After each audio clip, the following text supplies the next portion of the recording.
शांति।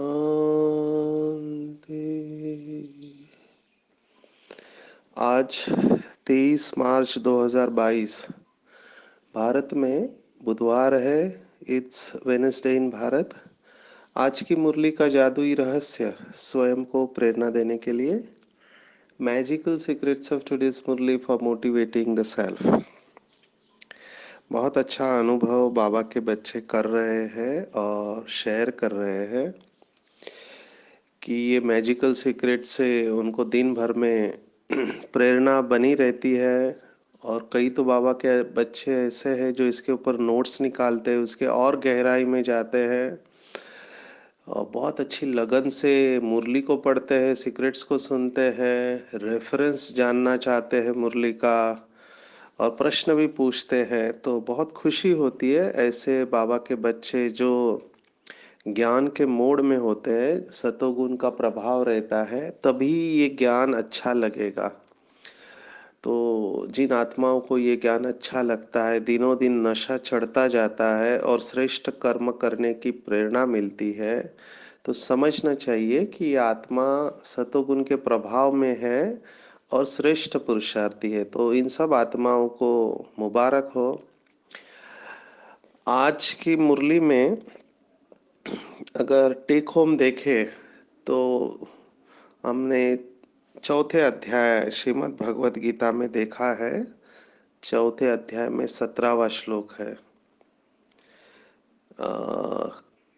कर्मणा यपि बोद्धव्यम बोद्धव्य च विकर्मणा अकर्मणश्च बोद्धव्यम गहना कर्मणो गति।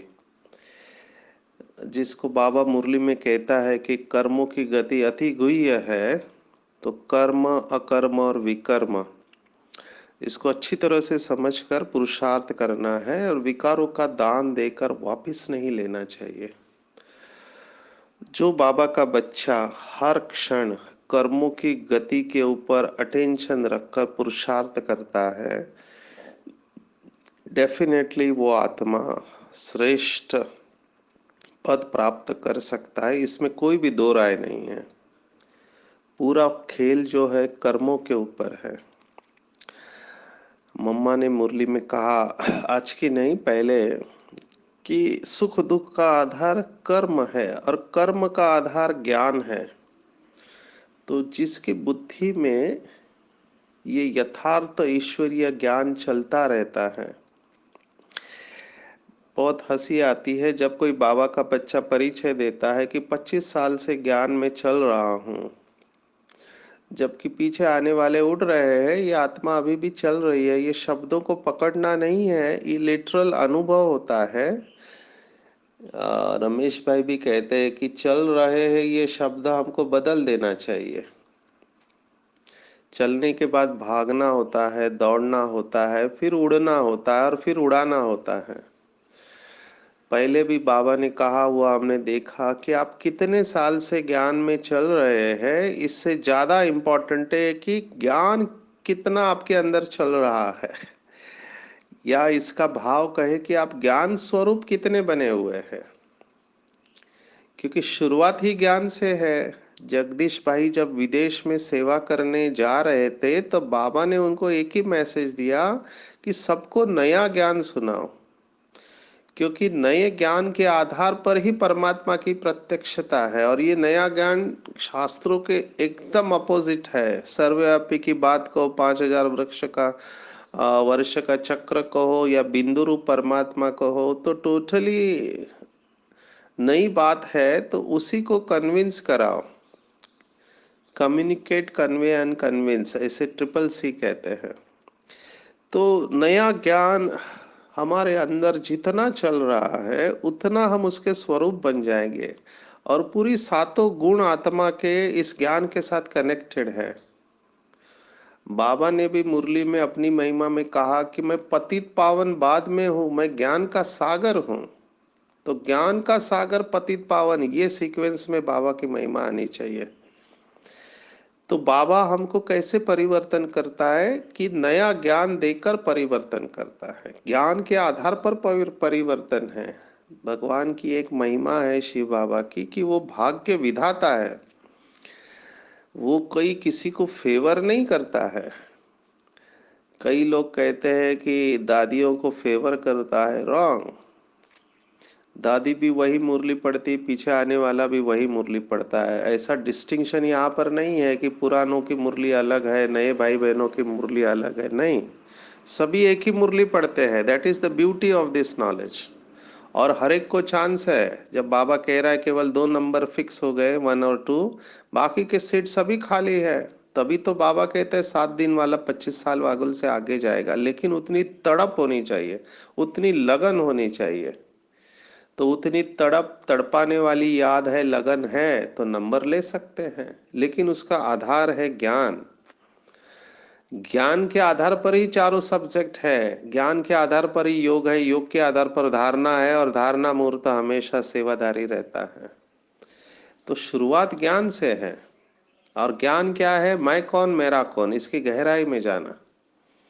जब इसकी गहराई में जाते हैं तो समझ में आता है मुझे क्या करना है। मैं कौन मेरा कौन, ये दिखते साधारण शब्द है लेकिन है नहीं साधारण। जिसको समझ में आ गया मैं कौन हूं, तो उससे साधारण कर्म तो हो ही नहीं सकते। ऊंचे ते ऊंचे पाप की संतान हूं, डायरेक्ट परमात्मा द्वारा स्वमानधारी आत्मा हूं। स्वयं भगवान ने मुझे नाम और मान शान और दिया है। स्वयं भगवान ने मुझे अपने दिल में बिठाया, विश्व सेवा के लिए निमित्त बनाया। आप सोचते जाओ मैं कौन। तो जितना नशा चढ़ता जाएगा उतना स्वमान में स्थित होने लगेंगे, और निरंतर स्वमान में रहना ही संपूर्ण अवस्था है। शिव भगवान वाच। तो निरंतर स्वमान में रहने के लिए ये ज्ञान निरंतर अंदर टपकते रहना चाहिए। ऐसे बाबा ने मुरली में कहा है। तो ज्ञान की जितनी गहराई में जाएंगे, जैसे जगदीश भाई ने हमको कहा था कि आप ज्ञान का सिंधु बनेंगे तो बिंदु बन पाएंगे। जो आज पास विद ऑनर का वरदान है उसमें भी यही कहा है कि मुख और मन का मौन ये हाईएस्ट स्टेट ऑफ विजडम है। समझ की पराकाष्ठा तभी है जब हम मौन में जाते हैं। मुख का मौन तो दुनिया में भी बहुत लोग रखते हैं। नाराजगी के बाद भी मुख का मौन आ जाता है, लेकिन वैसे नहीं। Sweet silence. मुख का मौन के साथ मन का मौन भी उतना ही आवश्यक है। पर ये किस आधार पर होगा? जब समझ में आएगा। अंग्रेजी में कहावत है, speak only when you can improve upon silence. माना आप तभी मुंह खोलो जब आप साइलेंस से अच्छा कुछ बोल सकते हो, और साइलेंस से अच्छा कुछ हो ही नहीं सकता है। यह हमारी कमजोरी कहेंगे कि हमको शब्दों का इस्तेमाल करना पड़ता है, नहीं तो साइलेंस इज इनफ। योगी आत्माएं होते हैं वो साइलेंस की भाषा समझते हैं। कल हमने श्रीमद् भगवत गीता सत्र में 4 प्रकार की वाणी का परिचय देखा। परा, पश्यंती, मध्यमा, वैखरी। तो अभी जो आप मुरली का सीक्रेट सुन रही है वैखरी भाषा है। इसके पहले 3 भाषा है, परा, पश्यंती, मध्यमा। तो बाबा ने इसका जवाब दिया है। एक 69 की मुरली में बाबा ने कहा अव्यक्त वतन की कौन सी भाषा है? तो बाबा ने कहा भावनाओं की भाषा, नयनों की भाषा, संकल्पों की भाषा, और हाईएस्ट परा भाषा वो है साइलेंस की भाषा। बाबा ने ऐसे भी कहा है कि ये दुनिया सूक्ष्म वतन बन जाएगी योगी तो आत्माओं के लिए, क्योंकि वो साइलेंस में चले जाएंगे। नंबर वार बाबा के बच्चे इस स्टेज पर पहुंचने वाले हैं। लेकिन सबका आधार क्या है? तो फिर से आएंगे, ज्ञान स्वरूप बनना। 7 गुण इस ज्ञान के आधार से कनेक्टेड है, क्योंकि पवित्रता का आधार भी ज्ञान है कि मैं परम पवित्र आत्मा हूँ, पवित्रता के सागर के संतान हूँ। कई सारे भाई बहनों ने कल जो पवित्रता की परसों चली मुरली, बाबा उसी थ्रेड को पकड़ के चल रहे हैं। तो एक आत्मा ने मुझे रिक्वेस्ट किया कि आप पवित्रता के ऊपर कमेंट्री भेजो, क्योंकि उसको काम विकार सता रहा है। आज की मुरली में भी बाबा ने कहा है कि कुछ आत्माएं कहते हैं कि इसके ऊपर मैं फिदा हो गई हूँ। फना हो गई हूँ। कॉलेज में जब सेशन लेते हैं तो स्टूडेंट्स मुझे कहते हैं कि डॉक्टर साहब क्या करो, देखते ही प्यार हो गया, मैं उसके बगैर रह नहीं सकता हूँ।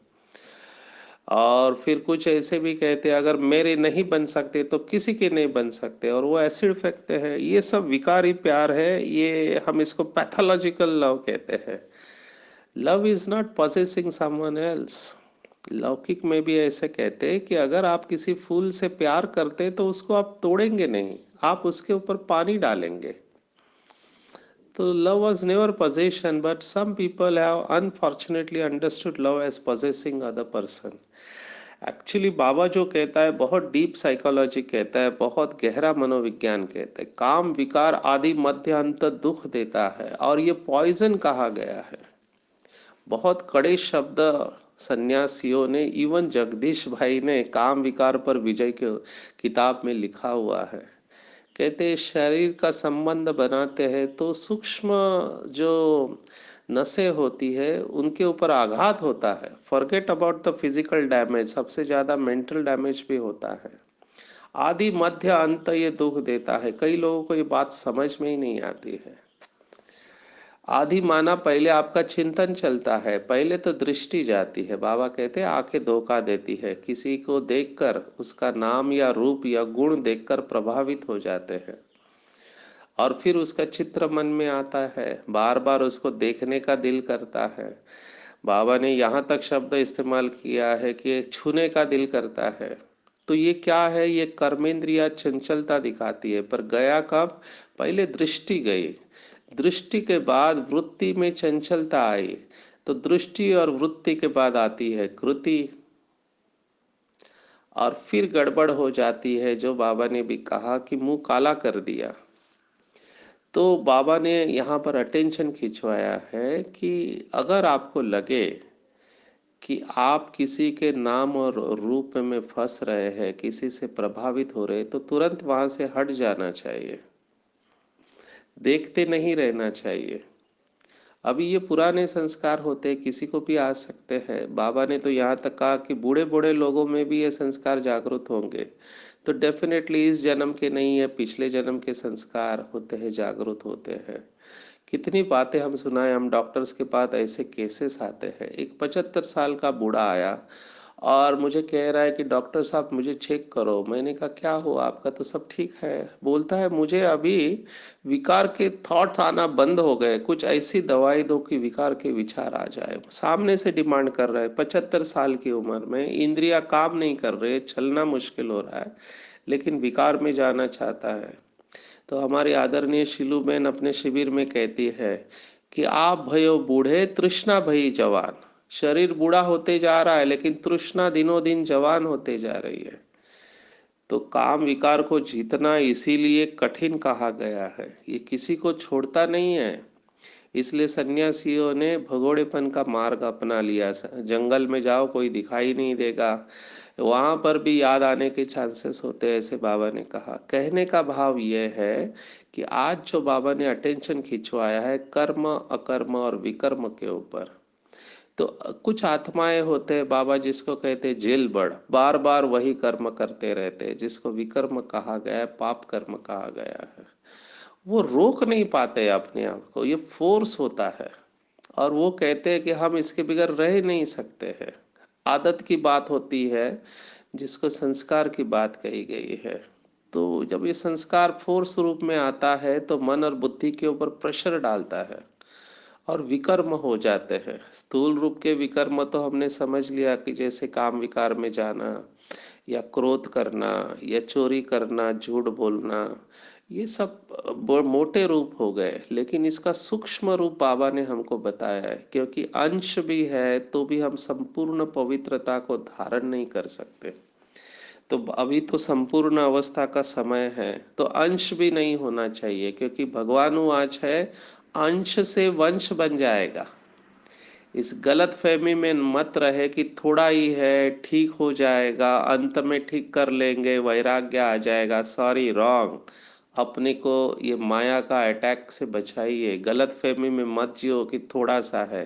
थोड़े के ऊपर भी काली रूप का स्टेज होना चाहिए, थोड़ा भी नहीं होना चाहिए, क्योंकि अंश से वंश होता है। तो भाई और बहनों, अपनी कमजोरी के ऊपर बहुत बड़ा अटेंशन रखना चाहिए, क्योंकि छोटा सा छेद भी नाव को डुबो देता है।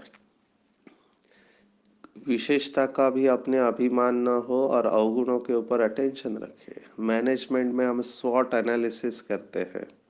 कंपनियों में स्वॉट माना 4 शब्द SWOT, शायद आप में से कुछ लोग जानते भी होंगे। Strength, weakness, opportunities and threat. जो स्ट्रेंथ माना विशेषता है, हमारे लिए अपॉर्चुनिटीज भविष्य में लेके आती है, और जो वीकनेस होती है, कमजोरी, वो हमारे लिए खतरा पैदा करती है। तो खतरे से बचना चाहिए और अपनी विशेषताओं को इस्तेमाल करना चाहिए। दोनों बातें साइमल्टेनियसली एक साथ होनी चाहिए। जो बाबा कहता है कि विशेषता को इस्तेमाल करो और कमजोरियों को समाप्त करो, दोनों को साथ में रखना चाहिए। धारणा भी करो और कमजोरियों को समाप्त भी करो। जिसको बाबा कहते हैं पाप कर्मों को भस्म भी करो और श्रेष्ठ कर्मों भी, साइमल्टेनियसली एक साथ दोनों चलते रहने चाहिए, तभी फास्ट परिवर्तन हो सकता है। और इसका सॉल्यूशन बाबा ने दिया है मुख और मन का मौन। हाईएस्ट लेवल ऑफ विजडम कहते हैं साइलेंस, क्योंकि आप वो सब नहीं कर सकते जो आप साइलेंस से कर सकते हो। इसको हमने अकर्म के शब्द में देखा है कि सब कुछ करते हुए कुछ नहीं करना और कुछ नहीं करते हुए सब कुछ करना, ये बहुत डीप अवस्था है। लेकिन साइलेंस वाली आत्मा इस स्टेज तक पहुंचती है। जैसे शिव बाबा है, सब कुछ करते हुए कुछ नहीं करना, सब कुछ करते हुए अपने आप को छिपाना। तो ये अवस्था नंबरवार बाबा के बच्चों की आती जाती है, लेकिन ये तभी आएगी जब संपूर्ण पवित्रता को धारण करेंगे। तो संपूर्ण पवित्रता की गुह्यता, जो बाबा ने कहा विकर्म नहीं होने चाहिए, उसका सॉल्यूशन बाबा दे रहे हैं। पहले तो बाबा कहता था बच्चे मनसा में तूफान आएंगे, उसको कर्मना में आने नहीं देना, लेकिन अभी बाबा वो भी बंद कर दिया है। नथिंग इज नथिंग, नहीं आना चाहिए, अभी वो भी बंद होना चाहिए, क्योंकि फाइनल स्टेज है, तो इट इज नॉट अलाउड। आप इसी में समय वेस्ट हो जाएगा। ओनली श्रेष्ठता, केवल श्रेष्ठता ही दिखाई दे, श्रेष्ठता का प्रेशर क्रिएट करे कम वॉट में, चाहे कुछ भी हो जाए। मैं अपनी ज्ञान स्वरूप अवस्था से नीचे नहीं आऊंगा। जब गहराई सुनाते तो कई भाई बहने डर जाते हैं। पहले हम भी सोचते थे बताए नहीं बताए, लेकिन ये तो मुरली में आया हुआ है। तो बाबा ने एक मुरली में कहा हुआ है कि ज्ञान स्वरूप अवस्था से नीचे आना भी अपवित्रता है। अभी आप सोचो, बाबा ने फिर उसके बाद कहा कि देहदारी को, अंडरलाइन दिस स्टेटमेंट, देहदारी को देहदारी समझकर बात करना अपवित्रता है। दुनिया वालों के लिए विकर्म है विकारों के वश कर्म करना, लेकिन यहाँ पर देह को देह समझ के बात करना, माना आप बॉडी के साथ इंटरेक्ट कर रहे हैं, सोल सोल के साथ नहीं कर रहे हैं। तो ये बहुत, बाबा ने कहा आपको सूक्ष्म में बॉडी कॉन्शियसनेस में लेके आएगी।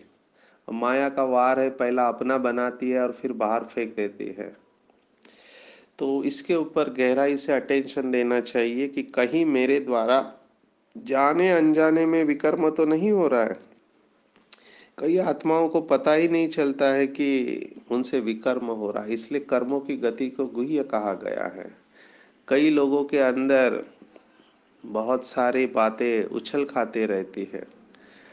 किसी की बदनामी करने के लिए कई बाबा के बच्चे भी, माया का जब वार होता है तो धूतीपना करते हैं और इस तरह से पेश आएंगे जैसे कि मदद कर रहे हैं, आपको बचा रहे हैं, और किसी की ग्लानि करते हैं। तो आपके पास आके आपको सुनाएंगे आपको पता है क्या चला, तो आप अगर इनोसेंट है कहेंगे नहीं पता, तब आपको कहेंगे देखो किसी को बताना मत, लेकिन मैंने ऐसे ऐसे सुना है, मेरा भी पहले विश्वास नहीं हुआ।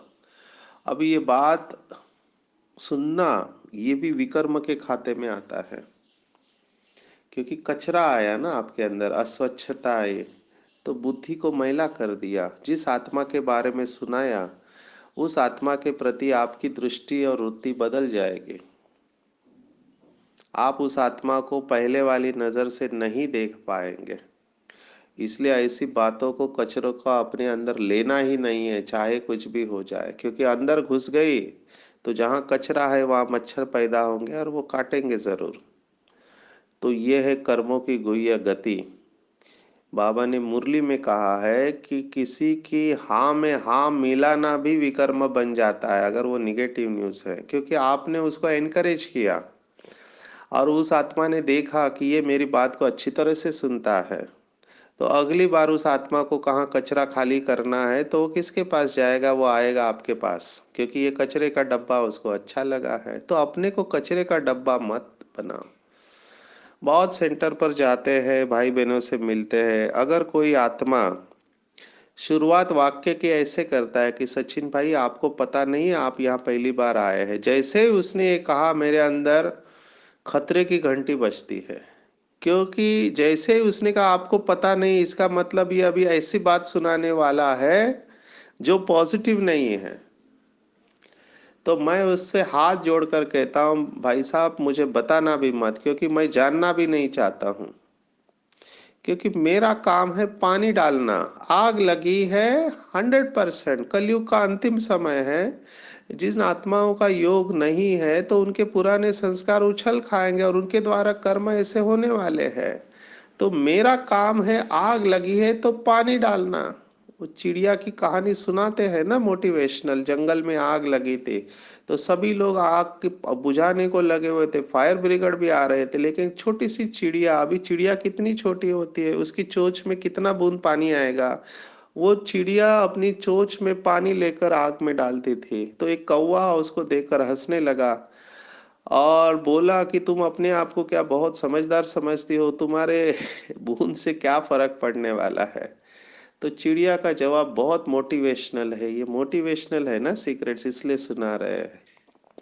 ये कहानी सचिन भाई हमेशा याद में रखता है, क्योंकि बहुत प्रेरणा देती है। चिड़िया का जवाब था कि मुझे भी अच्छी तरह से पता है कि मेरे बूंद भर पानी से ये आग बुझने वाली नहीं है, लेकिन जब भी कभी ये आग बुझेगी तब तीन लिस्ट बनेगी, तीन लोगों की, एक आग लगाने वाले, एक देखने वाले और एक आग बुझाने वाले, और मेरा नाम आग बुझाने वालों की लिस्ट में होगा। लुक एट द आंसर, कितना सुंदर जवाब है। तो हम देखें कि मेरा लिस्ट में कौन से लिस्ट में नाम आ रहा है, आग लगाने वाले, भड़काने वाले, देखने वाले या बुझाने वाले।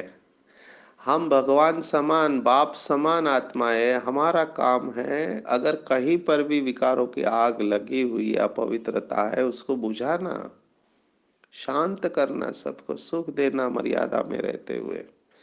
तो ये हाईएस्ट मोटिवेशन रखे और सूक्ष्म विकर्म नहीं करे, किसी की आग में हाथ नहीं मिलाए, उनसे डिटैच हो जाए। और जैसे बाबा ने आज कहा है कि अगर ऐसा कोई होता है तो उनको गाइड करे कि आप लिख के बाबा को दे दो, क्योंकि अविनाशी सर्जन तो बाबा है ना, तो वो जानता है कि बीमारी का इलाज क्या है। हमारा काम है हर आत्मा के प्रति शुभ भावना और शुभ कामना रखना। बाबा ने कहा हुआ है कि माया किसी को छोड़ती नहीं और अंतिम समय तक माया आएगी, माया का रूप रॉयल बनता जाएगा। ज्ञानी तो आत्माओं में माया भी अलग रूप लेकर आती है।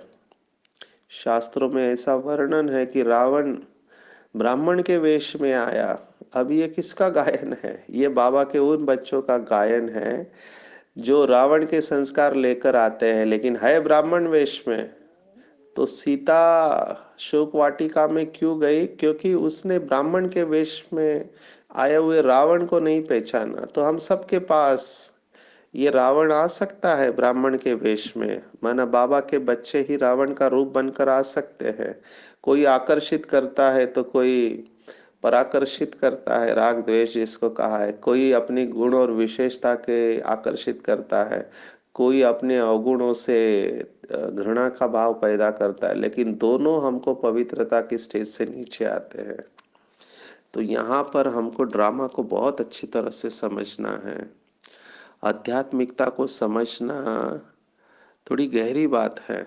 आध्यात्मिकता माना केवल सफेद ड्रेस पहनना, बैच लगाना या बाहर का नहीं खाना वगैरह वगैरह नहीं है, ये तो नियम है। आध्यात्मिकता माना हर एक का ड्रामा में रोल समझना और अपना श्रेष्ठ पार्ट प्ले करना। हमने श्रीमद् भगवत गीता में पहले भी देखा है, स्वधर्म निधनम श्रेय परधर्मो भयावहा। स्वधर्म श्रेष्ठ है, परधर्म माना दूसरों के धर्म को कॉपी करना भयावह है। ऐसे भगवत गीता कहती है कि दूसरों को धर्म को कॉपी करने से मरना अच्छा है। इससे तो अच्छा है स्वधर्म माना। स्वधर्म के दो अर्थ है कि आत्मा का जो ओरिजिनल धर्म है उसमें स्थित रहना, और दूसरा जो महीन अर्थ है कि हमारा जो यूनिक पार्ट हमको मिला हुआ है उसको अच्छी तरह से प्ले करना। हमने पहले भी देखा कि जो हीरो एक्टर होता है उसको आप कोई भी रोल दो, राजा का दो या बावर्ची का दो, वो बावर्ची का रोल भी उतना ही अच्छी तरह से करेगा उतना जितना राजा का रोल करेगा, और उसकी उतनी सैलरी होती है भले वो नौकर का काम करता है, क्योंकि उसके मार्क्स मिलते हैं उसकी कला के आधार पर। ऐसे ही हमको जो भी रोल मिला हुआ है इस अंतिम जन्म में, हम गृहस्थी है या कुमार कुमारिया है, ठीक है ना, हम जवान है या वृद्ध है, हम बंधन में है या बंधन से मुक्त है, स्थूल बंधन से मुक्त है। वैसे तो मनसा बंधन सभी को होता है, और यही कारण है कि हम अभी तक शरीर में है। जब बंधन मुक्त हो जाएंगे तो कर्मातीत बन जाएंगे। तो जो भी रोल हमको मिला है, पति का, पत्नी का, बच्चों का, भाई बहन का, सास ससुर का, जो भी रोल मिला है, अगर मैं हीरो एक्टर हूं तो मेरा रोल मुझे बहुत अच्छी तरह से प्ले करना है और लोग तालियां बजाए। लौकिक दुनिया में लोग कहते हैं कि किरदार इस तरह से निभाना चाहिए कि पर्दा गिरने के बाद भी तालियां बजती रहे। माना हम इतना श्रीमत के ऊपर चलकर ज्ञान स्वरूप और गुणों का स्वरूप बने कि लोग हमको याद करके भी खुश हो जाए। जैसे अभी हम मम्मा बाबा को याद करके खुश हो जाते हैं, उनके प्रति दुआएं निकलती है, तो हमको भी मम्मा बाबा के समान अपना रोल इतना अच्छी तरह से प्ले करना है कि रोल प्ले करने के बाद खुश हो जाए कि कल्प कल्प का श्रेष्ठ पार्ट नून कर लिया। दुनिया तो बोलती ही रहेगी। आपको कितना अनुभव सुना है इसके ऊपर। हर टर्न में बाबा से मिलने आते थे। जब अव्यक्त बाप दादा का मिलन होता था तो बहुत भाई बहने कहते थे, क्या तुम हर टर्न में जाते हो? बाबा की मुरली तो अव्यक्त में भी सुन सकते हैं, मोबाइल पर सुन सकते हैं, इंटरनेट पे सुन सकते हैं। पर हमारा दिल नहीं माना। हमने कहा भगवान के लिए हमने इतनी भक्ति की है, उसका साक्षात्कार करने की इच्छा थी, अभी वो सामने आकर पढ़ा रहा है टीचर बनकर, तो मैं क्यों ना अच्छा स्टूडेंट बनकर कमाई करूं, है ना, उसके सामने बैठ के सीखूं योग। तो ये बुद्धि को स्वीकार ही नहीं होता था कि घर पे बैठे। ये वैसे ही हुआ कि स्टूडेंट कहता है मैं स्कूल में नहीं जाऊंगा, घर पे बैठकर मोबाइल पर स्टडी करूंगा। अभी तो ये जमाना, अभी कोविड में हमने देखा कि मोबाइल के ऊपर ऑनलाइन क्लासेस, तो दिल मानता नहीं था। तो 2 दिन के लिए भी मधुबन आते थे, क्योंकि भगवान सिखा रहा है मुझे और मैं गॉडली स्टूडेंट हूँ। पूरे कल्प में भगवान मुझे सिखाएगा नहीं, अभी वो साक्षात सामने आके मुझे सिखा रहा है, तो क्यों ना मैं भगवान से स्टूडेंट बनकर सीखूं। इस लक्ष्य से आते थे। आगे क्या पार्ट होने वाला था हमको पता नहीं था, लेकिन आज वही लोग कहते कि बहुत अच्छा किया तुमने हर टर्न में आए, क्योंकि वो बेस्ट मेमोरीज ऑफ लाइफ में चला गया है मेरे। और वो हर एक मुरली को याद करता हूँ तो बहुत खुशी होती है कि मैं अच्छा गॉडली स्टूडेंट बना और भगवान मेरा टीचर बनकर मुझे पढ़ाया है। सामने बैठ के हम लिखते थे, भगवान मुझे योग सिखा रहा था, अच्छा बच्चे अभी अशरीरी बन जाओ, ड्रिल कराते थे। वो एक एक घटना मैं कैसे भूल सकता हूँ। शांतिवन के फाउंडेशन से यहाँ पर एवर हेल्दी हॉस्पिटल के निमित्त बने और तब से शांतिवन में मुरली अटेंड कर रहे हैं। तो वो become the best memories of my life 25 years। और उस समय लिया हुआ डिसीजन आज मुझे सुख दे रहा है। तो क्यों ना हम ऐसा कर्म करें कि हमको हाय तौबा लास्ट में करना नहीं पड़े, पश्चाताप न करना पड़े। तो कर्मों की गुह्य गति को जानो और अपने आप से कोई भी विकर्म होने नहीं देना, हमेशा श्रेष्ठ कर्म। मैं ऊंचे ते ऊंचे बाप की संतान हूँ, मेरे द्वारा हर एक को मर्यादा में रहते हुए सुख मिलना चाहिए। इसका अटेंशन रखेंगे तो देखो हम विजय माला में आ सकते हैं। सर्व गुण और शक्तियों का अधिकार प्राप्त करने के लिए ऐसे बाबा के आज्ञाकारी बच्चे बने। जो मम्मा का स्लोगन था, बाबा ने कहा, मम्मा ने धारण किया। बाबा ने कहा, मम्मा ने धारण किया। हम भी ऐसे कहेंगे, बाबा ने कहा, मैंने धारण किया, बाबा ने कहा, मैंने धारण किया। Attention please. तो हर क्षण बाबा की मुरली के पॉइंट के ऊपर अटेंशन रखेंगे, और आज पवित्रता के ऊपर खास गहरा अटेंशन रखेंगे कि हम भगवान समान संपूर्ण पवित्र बन जाए। अपने आप को बिल्कुल हल्का छोड़ देंगे, सिर से लेकर पाँव के अंगूठे तक संपूर्ण शरीर बिल्कुल रिलैक्स। Relax, let go. मेरा संपूर्ण शरीर हल्का होता जा रहा है, शांत और रिलैक्स। इस शरीर रूपी मंदिर के अंदर मैं दिव्य प्रकाश हूँ, दिव्य मूर्ति हूँ, परम पवित्र हूँ, पवित्रता के सागर, शिव की संतान हूँ। शिव बाबा से पवित्रता के प्रकंपन मेरे अंदर प्रवेश कर रहे हैं। मेरी पवित्रता की परसेंटेज बढ़ते जा रही है। मैं स्वच्छ और पवित्र बनते जा रही हूँ। जन्म जन्मांतर के दाग साफ होते जा रहे हैं। आज मैंने महसूस किया कि मैं ज्ञान आज मैंने महसूस किया कि मैं ज्ञान के सागर, पतित पावन शिव बाबा की संतान हूँ। मुझे मर्यादा में रहते हुए सभी को सुख देना है। सूक्ष्म में भी मेरे द्वारा कोई भी ऐसा कर्म नहीं हो जिसका बाद में पश्चाताप करना पड़े। तो हर क्षण, हर श्वास, समय और संकल्प के ऊपर अटेंशन रखने वाली मैं महान आत्मा हूँ। मुझे बहुत अच्छा लग रहा है, क्योंकि मैं हर क्षण, हर संकल्प श्रीमत पर चलने वाली महान आत्मा हूँ। मुझे बहुत खुशी हो रही है, क्योंकि पवित्रता की धारणा मेरी स्थायी होते जा रही है।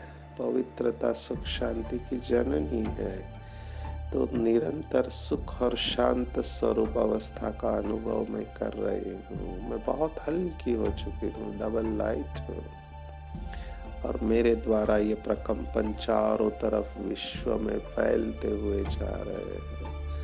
मुझे बहुत अच्छा लग रहा है। मैं बिल्कुल निश्चिंत हूँ। पास विद ऑनर बनने के लिए मेरा अटेंशन है कि मुख और मन का मैं मौन बनाए रखूंगी। जितना मैं साइलेंस का अनुभव करते जा रही हूँ, उतना श्रेष्ठ से श्रेष्ठ प्रेरणाएं मुझे मिलती जा रही है। अनुभव हो रहा है कि बाबा मुझे चला रहा है। बाबा की शक्तियां मेरे द्वारा वायुमंडल में फैलते जा रही है। I am totally relax and peaceful, शांत एंड रिलैक्स। ओम शांति, शांति, शांति।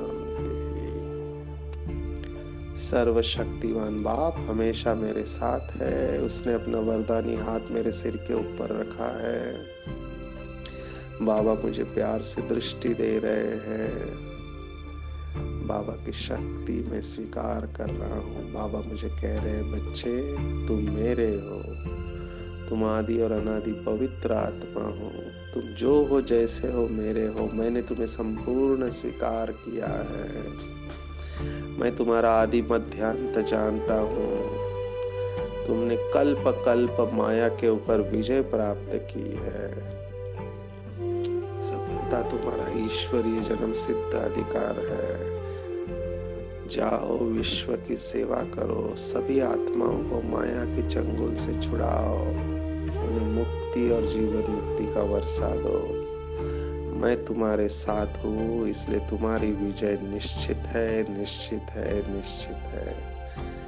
मैं बाबा की बाहों में समाता जा रहा हूँ। बाबा ने मुझे अपनी बाहों में समा लिया है।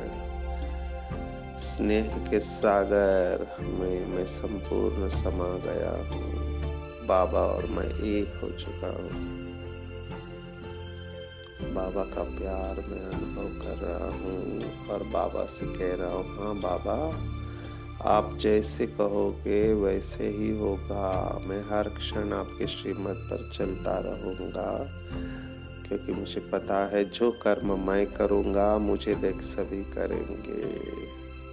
आपका और हाथ और साथ कभी नहीं छोड़ूंगा बाबा, कभी नहीं छोड़ूंगा। शुक्रिया बाबा, मेरा बाबा, मीठा बाबा, प्यारा बाबा,